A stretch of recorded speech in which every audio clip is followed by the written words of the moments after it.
The rumors about possible clashes intensified when it became known that Prime Minister Nikol Pashinyan would hold a rally on Monday in Yerevan, while an opposition Homeland Salvation Movement convened a rally at 6 p.m. on Baghramyan Avenue. The situation in Armenia is tense as Armenian President Armen Sarkissian had refused to fire the head of the country's armed forces on Saturday, intensifying a standoff between Pashinyan and the army over what Pashinyan said was an attempted coup to remove him. Pashinyan dismissed Chief of General Staff Onik Gasparyan on Thursday, but his sacking needed the formal approval of the president. According to the constitution, Sarkissian now has two choices, either to sign the decree or to challenge it in the constitutional court, for which he has time until tomorrow.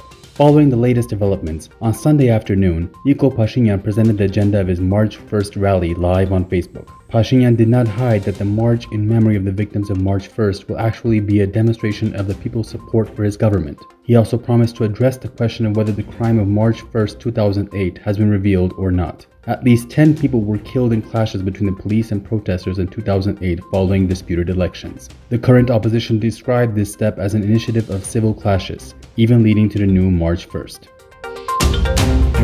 A large-scale rally organized by the Homeland Salvation Movement kicked off in front of the Armenian Parliament building on Monday at 6 p.m. Participants demanded the immediate resignation of Prime Minister Nikol Pashinyan, expressed their full support to the General Staff of the Armed Forces. An unprecedented number of police troops have been concentrated at Republic Square in Yerevan. Armenian NEWS.am's correspondent reports that the police have paved the way for Nikol Pashinyan to pass. Since yesterday, the presses, Telegram channels, and social networks have been spreading information according to which the authorities have been actively using administrative resources to make sure there are masses at Nikol Pashinyan's rally.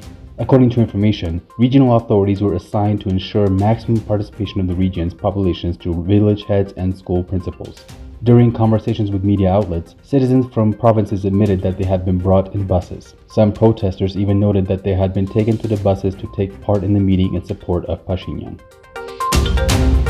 Meanwhile, the Russian War Gonzo Telegram channel reported that Turkish media submitted an application to cover Pashinyan's rally in Yerevan and were going to enter Armenia via Georgia. Certain state bodies of Armenia reportedly agreed to the arrival of Turkish journalists, but the Russian side was against it. Meanwhile, Live News wrote that a group of 13 Turkish special forces crossed the Armenian border through Georgia and are now in Armenia. According to the source, this group should coordinate and directly participate in the process of dismissing Chief of General Staff Onik Gasparyan and other key generals. The Armenian National Security Service has denied the reports. A sitting of the Security Council chaired by Prime Minister Nikol Pashinyan was held Monday. The external and internal security challenges were discussed. Chief of the General Staff of the Armed Forces Onik Gasparyan and President Armen Sarkissian did not take part in the sitting. The President's office clarified that Sarkissian was invited to the sitting of the Security Council but did not participate in the sitting due to health issues. After the meeting, the Security Council issued a statement calling on the President to comply with the Prime Minister's motion to dismiss the Chief of General Staff and to sign a decree submitted by Prime Minister Pashinyan. Shortly afterward, the Security Council released an edited version of the text. The first version stated that the Armenian President was not obliged to oppose the Prime Minister's proposal to dismiss the Chief of General Staff, while the edited version noted that the President has a discretionary alternative authority to dismiss the Chief of Staff.